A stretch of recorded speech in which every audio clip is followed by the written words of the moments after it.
I'm Steve Seal, and I'm a retired naval aviator. I actually flew patrol planes most of my career, the P-3, over 5,000 hours, and started out in the T-28 for any of your warbird fans, and that was the first plane I ever flew in the Navy, which if any of you know 1,400 horsepower, that's fun. I now fly my L-5 Sentinel and enjoy general aviation and coming to Oshkosh to enjoy other aviation people.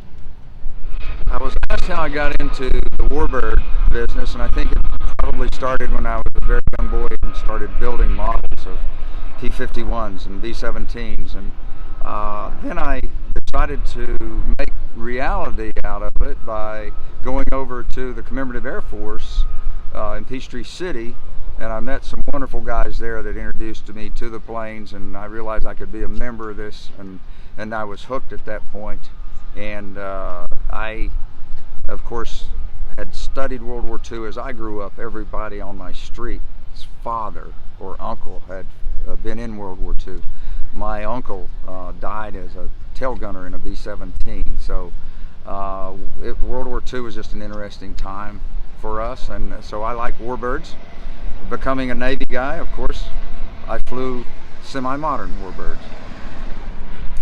After I got in contact with the Commemorative Air Force over in Peachtree City, and I did start to fly a couple of their planes under instruction, of course, and I realized I probably would need my own inexpensive plane, because not being a retired naval captain is not a millionaire status. So I found a plane, this L-5 Sentinel.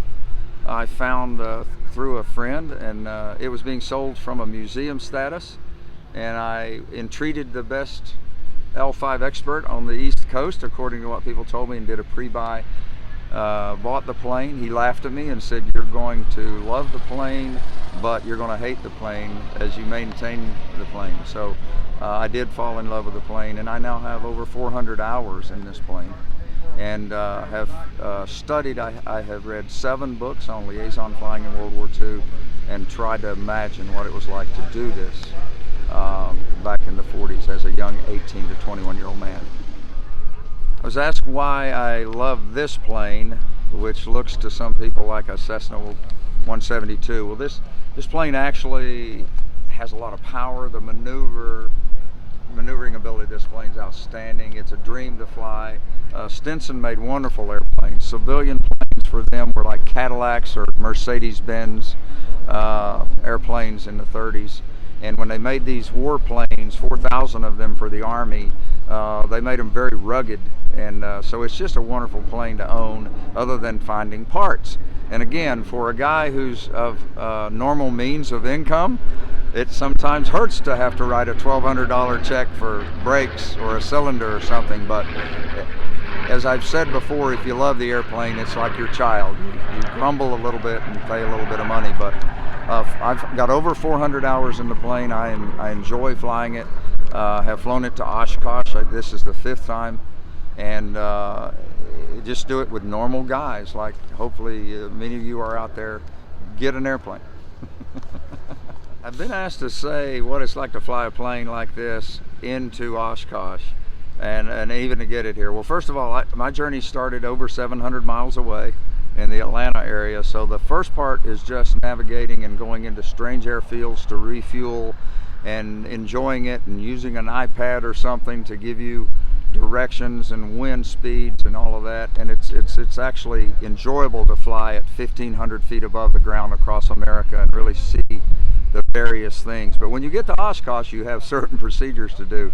In our case, we flew in as a flight of 3, and we had a choice of going out to the civilian spot where you've got Fisk and Ripon and all of these, Ripon Arrival and all of this, and there was probably 400 planes out there. Well, we were a flight of 3 warbirds. We were L-5s. We went the warbird arrival along the coast, worked out marvelously, got us in a little bit quicker, but still the challenge caused us to have to land out at Fond du Lac because of crosswinds and an incident that happened at Oshkosh that caused them to close the runway. So you got to just be flexible, and you got to believe in yourself, and the guys in this case that are with you, the other 2 guys flying formation, because it was the first time three L-5s have flown into Oshkosh together in formation in many years. I think it's 18 or 19 years, because you can find owners of the L-5, but not all of them want to fly formation. And I'm not saying flying formation takes a special person. It's really enjoyable thing for us who flew up in formation, and we enjoyed it, but some guys don't want to do it. So we felt fortunate to have 3 or 4 guys. We had a 4th guy who had to call it off. But 3 of us flew in yesterday. It was a wonderful thing to arrive. You're so happy. It's like a child on Christmas morning when you get here.